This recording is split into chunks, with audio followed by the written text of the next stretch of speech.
Hello दोस्तों, welcome back to my channel craze for study.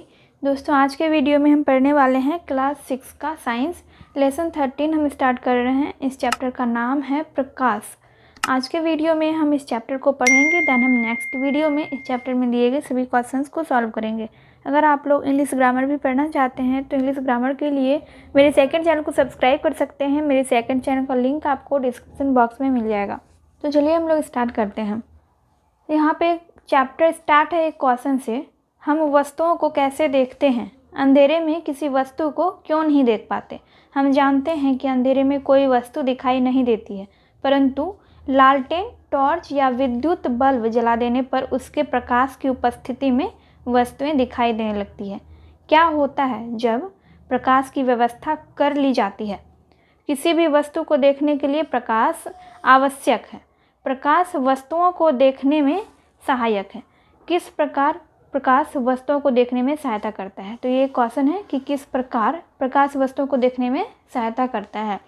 प्रकाश स्रोत से निकलने वाली किरणें जब वस्तु पर पड़ती है तो किरणें वस्तुओं से टकराकर हमारी आंखों पर पड़ती है। आंखों में उन वस्तुओं के चित्र बनते हैं जिसे हमारा मस्तिष्क समायोजित कर लेता है तथा उस वस्तु को हम तब देख पाते हैं। तो इसको हम लोग अंडरलाइन करेंगे। यहाँ पे ये जो क्वेश्चन दिया गया है कि किस प्रकार प्रकाश वस्तुओं को देखने में सहायता करता है, तो इसी का यहाँ पे पूरा आंसर दिया गया है कि प्रकाश स्रोत से निकलने वाली किरणें जब वस्तु पर पड़ती है तो किरणें वस्तुओं से टकराकर हमारी आंखों पर पड़ती है। आंखों में उन वस्तुओं के चित्र बनते हैं जिसे हमारा मस्तिष्क समायोजित कर लेता है तथा उस वस्तु को हम तब देख पाते हैं। जैसा कि यहाँ पे इस चित्र में भी दिखाया गया है कि एक वस्तु है जिस पर सूर्य का प्रकाश पड़ रहा है। उसके बाद ये प्रकाश जो है वस्तु से टकराकर हमारी आंखों पे पड़ती है, जिससे कि हमारी आंखों में चित्र बनता है और उसको हमारा मस्तिष्क जो है उस चित्र को समायोजित करता है और तब हम वस्तु को देख पाते हैं। ठीक है, अब यहाँ पे आगे है कि आँख के परिसर यानी रेंज में आने वाली सभी वस्तुएं आपको दिखाई देती है। टॉर्च से निकलने वाली प्रकाश की किरण अन्य वस्तुओं पर भी पड़ती होगी। क्या आप सहमत हैं? आप अवलोकन करें तथा पता लगाएं कि क्या ऐसा होता है। हमारी आंखें जहाँ तक देख सकती है, अगर वहाँ भी प्रकाश हो तो हमारी आंखें जो है उस वस्तु को देख पाएगी, क्योंकि हम किसी वस्तु को प्रकाश की उपस्थिति में ही देख सकते हैं। अंधेरे में हम किसी वस्तु को नहीं देख सकते, क्योंकि अंधेरे में हमारे आँखों में वस्तु के चित्र नहीं बनते हैं। आगे है, क्या आपने लालटेन, लैंप, बिजली बल्ब में शीशा लगा हुआ देखा है? इसके स्थान पर यदि टीन के बने समान आकार की वस्तुएं का प्रयोग करें तो क्या होगा? अगर लालटेन, लैंप और बिजली के बल्ब में शीशे की जगह पे अगर टीन की वस्तुओं का यूज होने लगे तो उससे हम वस्तुओं को नहीं देख पाएंगे, क्योंकि उसका प्रकाश जो है बाहर नहीं आ पाएगा। शीशा जो है वो पारदर्शी वस्तु है, शीशा से प्रकाश आर पार हो जाता है।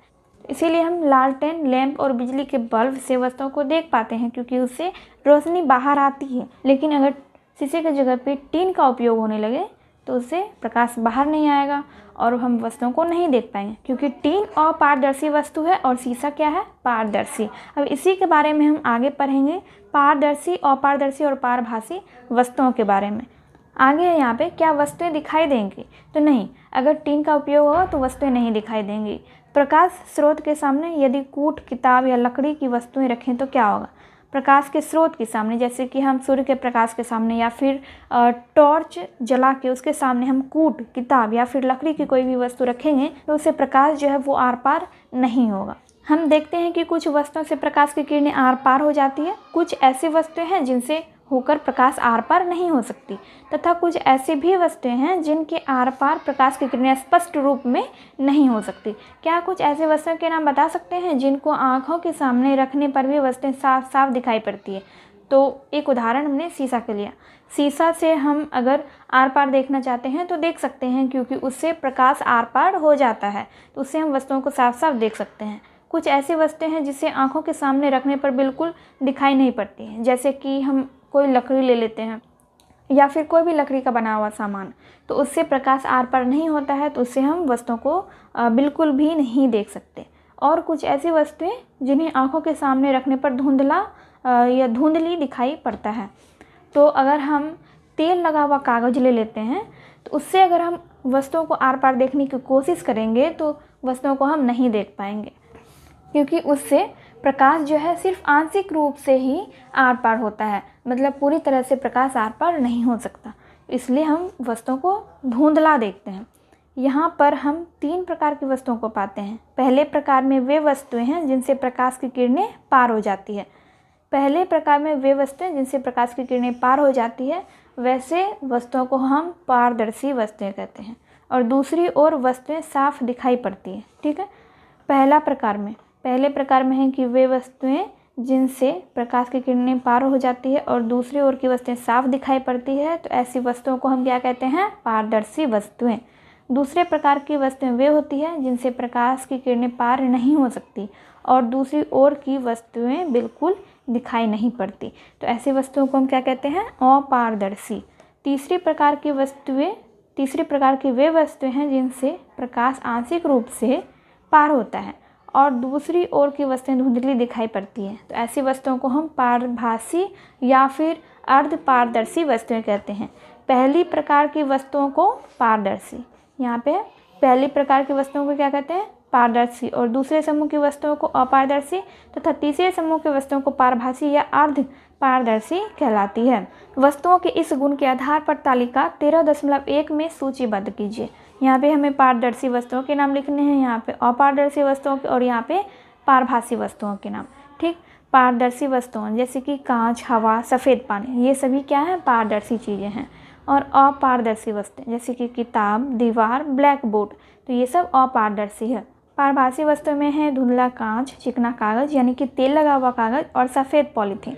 तो अगर हम इन सब चीज़ों से वस्तुओं को आर पार देखने की कोशिश करेंगे तो हम पूरी तरह से साफ नहीं देख सकते, क्योंकि ये सभी पारभासी वस्तुएं हैं। इससे प्रकाश जो है वो पूरी तरह से आर पार नहीं हो सकता, सिर्फ आंशिक रूप से इन वस्तुओं के पार जा सकता है। तो इसलिए हम इन सभी चीज़ों को साफ नहीं देख सकते। तो आई होप आपको पारदर्शी वस्तुएं, अपारदर्शी वस्तुएं और पारभासी वस्तुओं में डिफरेंस पता चल गया होगा। अब यहाँ पर है क्रियाकलाप। आइए प्लास्टिक पाइप का एक छोटा टुकड़ा अथवा रबर की नली लें। कमरे में एक तरफ एक मोमबत्ती जलाकर मेज के ऊपर रखें। जब कमरे में दूसरी तरफ खड़े होकर पाइप में आंख लगाकर मोमबत्ती को देखें। क्या मोमबत्ती दिखाई देती है? जब आप मोमबत्ती को देख रहे हों तब पाइप को थोड़ा सा मोड़िए। क्या अब मोमबत्ती दिखाई देती है? पाइप को अपनी दाईं या बाईं ओर घुमाइए। क्या अब आप मोमबत्ती को देख सकते हैं? आप इससे क्या निष्कर्ष निकालते हैं? पाइप अगर सीधा हो तब हम मोमबत्ती को देख रहे हैं तो हम मोमबत्ती को देख सकते हैं। अगर पाइप सीधा हो तब, अगर हम पाइप को टेढ़ा करेंगे तो हम उस मोमबत्ती को नहीं देख पाएंगे। इसी तरह से यहाँ पे एक और क्रियाकलाप है और यहाँ पे एक पिन होल कैमरा बनाया गया है। कागज़ की सहायता से एक पिन होल कैमरा बनाया गया है। इस क्रियाकलाप को आपको खुद से पढ़ना है और पढ़ के समझना भी है। ठीक, अब हम आगे देखते हैं। यहाँ पे दिया गया है परावर्तन। अब हम परावर्तन के बारे में पढ़ेंगे। प्रकाश का टकरा कर लौटना अर्थात परावर्तन। परावर्तन का अर्थ क्या है? प्रकाश का टकराकर लौटना ही क्या कहलाता है? परावर्तन। परावर्तन को हम क्रियाकलाप 3 के द्वारा समझेंगे। एक कोरा कागज़ किसी समतल जगह पर रखिए जहां धूप और छांव मिल रहे हों। कोरा कागज़ मतलब होता है खाली कागज़, और समतल जगह यानी कि जहाँ पे ऊबड़ खाबड़ बिल्कुल भी ना हो, एकदम बराबर जगह होना चाहिए, तो इसको हम समतल जगह कहेंगे। और जहाँ पर धूप और छांव दोनों आता हो, तो ऐसी जगह पर एक खाली कागज़ को रखना है। एक दर्पण को हाथ में ले लें और उसका चमकने वाला हिस्सा सूर्य के प्रकाश की तरफ करें। दर्पण और शीशा यानी कि कांच, दोनों में अंतर होता है। दर्पण और कांच में अंतर होता है। दर्पण वो होता है जिसको हम घरों में यूज करते हैं, वो दर्पण होता है, और कांच वो होता है जिससे प्रकाश की किरणें आर पार चली जाती है, जिससे हम वस्तुओं को आर पार देख सकते हैं, साफ देख सकते हैं, वो कांच होता है। ठीक है, तो यहाँ पे दर्पण का उपयोग हमें करना है। और दर्पण का वो हिस्सा चमकने वाला है, यानी कि जिधर से हम अपने फेस को देखते हैं वो हिस्सा जो है सूर्य के प्रकाश की तरफ करना है। दर्पण से परावर्तित प्रकाश किरण को जमीन पर बिछे हुए कागज़ पर डालिए। दर्पण पर जो प्रकाश का किरण पड़ेगा उस किरण को हमें जमीन पर बिछे हुए कागज़ पर डालना है। अब दूसरा दर्पण कागज़ पर पड़ रही प्रकाश की किरण के मार्ग में खड़ा कीजिए। मतलब कि जहाँ से प्रकाश आ रही है और जहाँ पर वो बिछा हुआ कागज़ है उसके बीच में ही हमें क्या करना है, एक और दर्पण रखना है। उसके बाद क्या होता है, प्रकाश के पथ में दूसरा दर्पण यानी कि आईना रखने से क्या प्रभाव पड़ा, वो किरण जो है वहाँ से लौट जाता है। प्रकाश स्रोत सूर्य से पहले दर्पण पर पड़ने वाली किरण आपतित किरण कहलाती है। प्रकाश स्रोत सूर्य से पहले दर्पण पर पड़ने वाली किरण आपतित किरण कहलाती है और दूसरे दर्पण पर डाली गई किरण को परावर्तित किरण कहते हैं। दूसरे दर्पण के लिए इस पर डाली गई किरण आपतित तथा इसके द्वारा लौटाई गई किरण को परावर्तित किरण कहते हैं। यहाँ पर आप आपतित किरण और परावर्तित किरण को समझ सकते हैं। ये परावर्तित किरण है और ये है आपतित किरण। तो यहाँ पर क्या है कि प्रकाश स्रोत सूर्य से पहले दर्पण पर पड़ने वाली किरण आपतित किरण कहलाती है। तो ये एक, मान लीजिए कि एक दर्पण है और इस पे किरण पड़ रहा है, तो यहाँ पे प्रकाश स्रोत के पहले पड़ने वाली किरण यहाँ पे पड़ रहा है, इसको हम आपतित किरण कहेंगे और दूसरे दर्पण पर डाली गई किरण को परावर्तित किरण कहते हैं। इसी के द्वारा ये किरण जो है टकराकर यहाँ पे दूसरे दर्पण पर डाली जा रही है, तो इसको हम क्या कहेंगे, परावर्तित किरण। ये आपतित किरण हो गया और ये हो गया परावर्तित किरण। क्रियाकलाप 4 के द्वारा भी यहाँ पे परावर्तन को ही समझाया गया है। अब यहाँ पे क्या है, छाया। दिन में सूर्य के प्रकाश में वस्तुएं दिखाई देती है। सूर्य प्रकाश का प्राकृतिक स्रोत है। सूर्य क्या है, प्रकाश का प्राकृतिक स्रोत। क्या प्रकाश के और भी कोई स्रोत है? प्रकाश में यदि किसी अपारदर्शी वस्तुओं को रखें तो क्या उस वस्तु की तरह की कोई आकृति दिखाई देती है? प्रकाश की उपस्थिति में अपने जैसी कोई आकृति देखते हैं, इसे क्या कहते हैं? तो इसे क्या कहते हैं, छाया।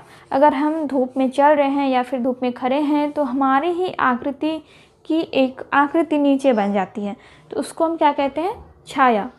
जब किसी अपारदर्शी वस्तु को प्रकाश में रखते हैं तो वस्तु के दूसरी ओर यानी कि पीछे प्रकाश नहीं जा पाता, फलतः अपनी तरह की आकृति बनाती है और इसे ही छाया कहते हैं।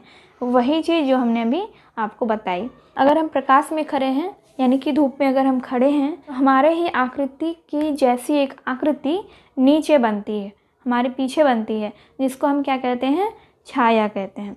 छाया के किनारे का भाग बीच के भाग से कुछ भिन्न दिखाई देता है क्योंकि किनारे में प्रकाश की आंशिक आपूर्ति होती रहती है, इसलिए इस भाग की छाया उपछाया कहलाती है। इस चित्र के द्वारा आप छाया को आसानी से समझ सकते हैं। यहाँ पर एक लड़का खड़ा है जिस पे प्रकाश डाला जा रहा है, ठीक है, तो इसका छाया यहाँ पे बन रहा है, लेकिन इसके छाया की जो किनारे वाला भाग है इस पे आंशिक रूप से प्रकाश की किरणें पड़ती है, तो ये बाकी के भाग से किनारे वाला भाग थोड़ा अलग दिखाई पड़ता है, तो किनारे वाले भाग को हम उपछाया कहते हैं। छाया का आकार प्रकाश के स्रोत की दिशा, दूरी एवं आकार पर निर्भर करता है। छाया का आकार जो है वो दिशा, दूरी और आकार पर निर्भर करता है। इसका मतलब क्या है, अगर हम किसी भी चीज़ को प्रकाश स्रोत के एकदम नज़दीक रखें तो वो चीज़ जो है बहुत बड़ा दिखाई देगा, और अगर हम किसी भी चीज़ पे बगल से, साइड से अगर हम उस पर प्रकाश डालें तो उसका आकृति जो है वो अलग बनेगा। कहने का मतलब ये है कि अगर हम किसी भी चीज़ पे अलग अलग तरह से प्रकाश डालेंगे, कभी पीछे से, कभी आगे से, कभी साइड से, कभी ऊपर से या फिर कभी नीचे से, तो उसका आकृति जो है वो अलग अलग तरह का बनेगा। क्रियाकलाप 5 के द्वारा छाया को ही समझाया गया है। छाया दिशा, दूरी और आकार पर निर्भर करता है। अगर हम किसी वस्तु पर अलग अलग तरह से प्रकाश डालें तो आकृति भी अलग अलग बनेगी। दोस्तों, हो सके तो इस चैप्टर में दिए गए जितने भी क्रियाकलाप हैं उन सब को आप अपने घर पे करके देखिए। उससे क्या होगा, आपको और अच्छे से इस चैप्टर को समझने में आसानी होगी। जैसे कि यहाँ पे हमने पढ़ा प्रकाश के परावर्तन के बारे में, आपतित किरण, परावर्तित किरण। अगर इन सब को आप अपने क्रियाकलाप के द्वारा समझेंगे तो आप ज़्यादा अच्छे से समझ पाएंगे। अब यहाँ पर कुछ नए शब्द दिए गए हैं, जैसे कि pin hole camera. Pin hole camera को हम इंग्लिश में भी पिन होल कैमरा ही कहते हैं। परावर्तन को हम कहते हैं रिफ्लेक्शन, छाया यानी कि शैडो। प्रतिबिंब यानी कि इमेज। अब यहाँ पे है कि हमने इस चैप्टर से क्या सीखा है। अपारदर्शी वस्तुएं प्रकाश को अपने से पार दूसरी ओर जाने से रोकती है। ठीक, ये हमने सीखा कि अपारदर्शी वस्तुएं जो होती है उससे प्रकाश आर पार नहीं हो सकती। पारदर्शी वस्तुएं प्रकाश को दूसरी ओर जाने देती हैं। पारदर्शी वस्तुएं से प्रकाश आर पार हो सकती है। पारभासी या अर्धपारदर्शी वस्तुएं प्रकाश को अंशतः दूसरी ओर जाने देती है। पारभासी वस्तुएं से प्रकाश अंशतः आर पार हो सकती है, पूरी तरह से आर पार नहीं हो सकती। जब प्रकाश के रास्ते में कोई अपारदर्शी वस्तु आ जाती है तब छाया बनती है। दर्पण में वस्तु का प्रतिबिंब बनता है। प्रकाश सीधी रेखा में गमन करता है। आप सभी को इन सभी पॉइंट को याद रखना है, ये काफ़ी इम्पोर्टेंट है। तो इस चैप्टर से हमने बेसिकली यही सीखा है। अपारदर्शी वस्तुओं के बारे में हमने जाना, पारदर्शी वस्तुओं के बारे में जाना, पारभासी वस्तुओं के बारे में जाना, और ये हमने देखा कि अगर प्रकाश के रास्ते में कोई अपारदर्शी वस्तु आ जाती है तब छाया बनती है।